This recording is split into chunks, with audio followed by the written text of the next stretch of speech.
when I was young, I was a voracious reader. I still am. But there were no women writers that I could think of as models or emulate them. The few women writers were British spinsters that had committed suicide. So as role models, they were not great. There was Gabriela Mistral, the Chilean poet who won the Nobel Prize, and she was very much like a man, and I could not connect very much to her poetry until much later in life, because you really have to get in depth into Gabriela Mistral to understand the depth of the suffering and the solitude and the losses. But I was too young for that. So my role models were mostly visual artists, Frida Kahlo, women that I could relate to their suffering, their lives, and the way they expressed it. But at that time, there were no women in movies except actresses. There were very few women composing music, almost none, or directing music. We had performers, but not creators. So it was a hard time. It was after the women's lib that women emerged as this incredible, powerful force. When I started to feel that anxiety of liberation, I had never heard the word feminist. It had not reached Chile yet. The pill hadn't reached Chile.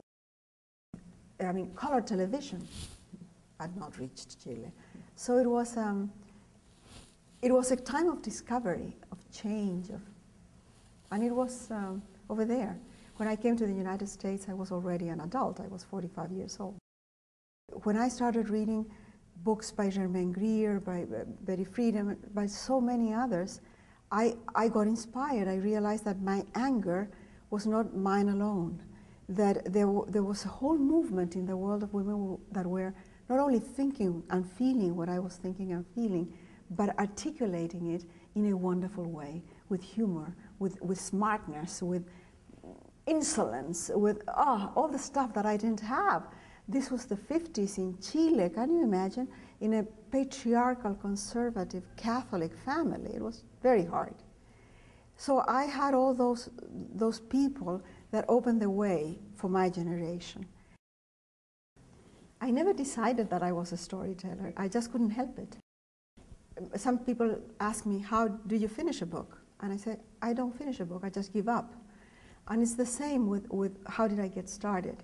I always loved stories, I loved to read, I loved to write, I was a journalist, but I never thought I would be a writer because I had to support a family. And an artist never can. So I could not afford it.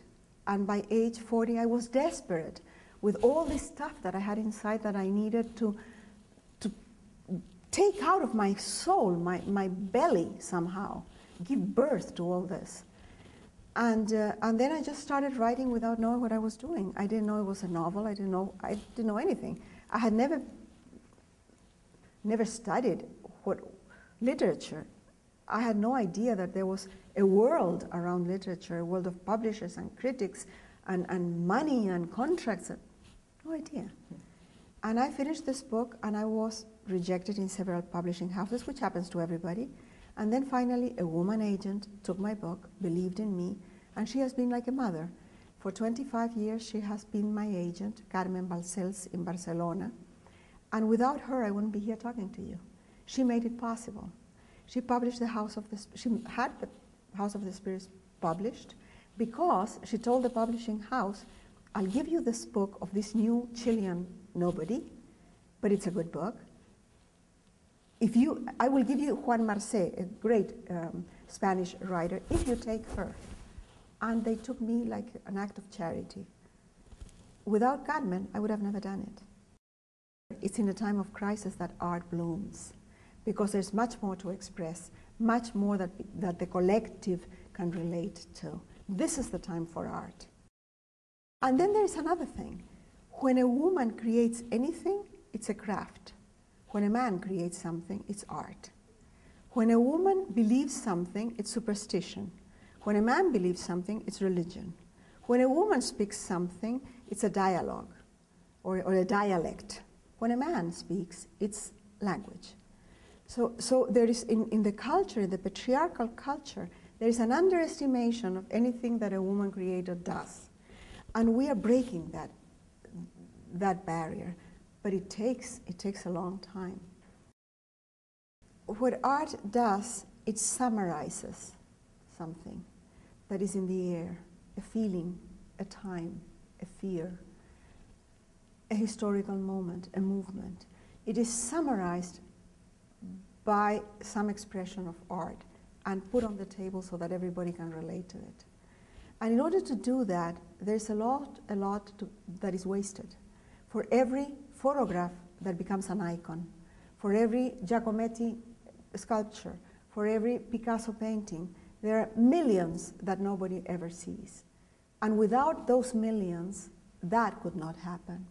Because it's a combination of talent, of opportunity, and good luck.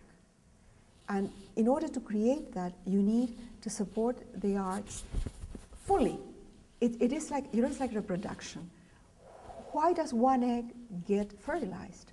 Because millions and millions of sperm try to get there. And nature spends generously in everything.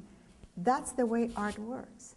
And so I feel that the only way that women can be represented and have a voice and start telling their own stories and not being told by others is by spending in them, by doing a lot, and let's see what hits the mark.